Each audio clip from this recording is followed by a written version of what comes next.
ಪೊಲೀಸರ ಭರ್ಜರಿ ಕಾರ್ಯಾಚರಣೆ ಇದು ನೋಡಿ. 1.25 ಕೋಟಿ ಮೌಲ್ಯದ ಚಿನ್ನ ಜೊತೆಗೆ 2.2 kg ಬೆಳ್ಳಿಯನ್ನು ವಶಕ್ಕೆ ಪಡೆಯಲಾಗಿದೆ. ಕಾಂಚೀಪುರಂ ಪೊಲೀಸರ ಭರ್ಜರಿ ಕಾರ್ಯಾಚರಣೆ. ಮುತ್ತು ಪೆರುಮಾಳ್ ಎಂಬುವರ ಮನೆಯಲ್ಲಿ ಕಳ್ಳತನ ಆಗತ್ತೆ. 3 ವಿಶೇಷ ಪೊಲೀಸ್ ತಂಡಗಳಿಂದ ಕಾರ್ಯಾಚರಣೆ ಮುಂದುವರಿಯುತ್ತೆ. ಈ ಒಂದು ಕಾರ್ಯಾಚರಣೆಯಲ್ಲಿ ಸಿಕ್ಕಿರುವಂಥ ಅಮೌಂಟ್ ಇದು.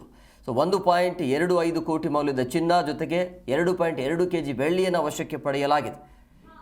ಪೊಲೀಸರು ದರೋಡೆಕೋರರಿಂದ ವಶಪಡಿಸಿಕೊಂಡಿರುವಂಥ ಆಭರಣ, ಬೆಳ್ಳಿಯ ವಸ್ತುಗಳು ಜೊತೆಗೆ ನಗದು, ಒಟ್ಟು ಇದರ ಮೌಲ್ಯ 1.25 ಕೋಟಿ ರೂಪಾಯಿ ಕಳ್ಳತನ ಮಾಡ್ತಾ ಇದ್ರು. ಕೊನೆಗೆ ಅಲ್ಲಿರುವಂಥ ಸ್ಥಳೀಯರು ಬೇಸತ್ತೋಗಿ ಪೊಲೀಸರಿಗೆ ಮಾಹಿತಿಯನ್ನು ನೀಡ್ತಾರೆ. ಕೊನೆಗೂ ಕೂಡ ಪೊಲೀಸರ ಭರ್ಜರಿ ಕಾರ್ಯಾಚರಣೆ ಇದು. ಕಾಂಚೀಪುರಂ ಜಿಲ್ಲೆಯ ಶ್ರೀ ಪೆರುಂದೂರಿನ ರಾಘವೇಂದ್ರ ನಗರದ ನಿವಾಸಿ ಮುತ್ತು ಪೆರುಮಾಳ್ ಖಾಸಗಿ ಸಿದ್ಧ ಆಸ್ಪತ್ರೆಯಲ್ಲಿ ಸಿಬ್ಬಂದಿಯಾಗಿ ಕೆಲಸವನ್ನು ಮಾಡ್ತಿದ್ದಾರೆ. ಕಳೆದ ತಿಂಗಳ 31ರಂದು ಹಗಲು ಹೊತ್ತಿನಲ್ಲಿ ಕಳ್ಳರು ಅವರ ಮನೆಗೆ ಬೀಗವನ್ನು ಮುರಿದು ಮನೆಯ ಒಂದು ಕೋಣೆಯಲ್ಲಿದ್ದ 129 ಚಿನ್ನಾಭರಣ, 2.2 kg ಬೆಳ್ಳಿ ವಸ್ತುಗಳ ಜೊತೆಗೆ 21 ಲಕ್ಷ ರೂಪಾಯಿ ನಗದನ್ನು ಅವರು ಕದ್ದುಕೊಂಡು ಹೋಗಿದ್ದಾರೆ. ಘಟನೆಯ ಕುರಿತು ಸ್ಥಳೀಯ ಪೊಲೀಸ್ ಠಾಣೆಗೆ ದೂರನ್ನು ಕೊಡಲಾಗತ್ತೆ. ದೂರು ಕೊಟ್ಟಾದ ನಂತರ 3 ವಿಶೇಷ ಪೊಲೀಸ್ ತಂಡಗಳನ್ನು ರಚನೆ ಮಾಡಲಾಗತ್ತೆ.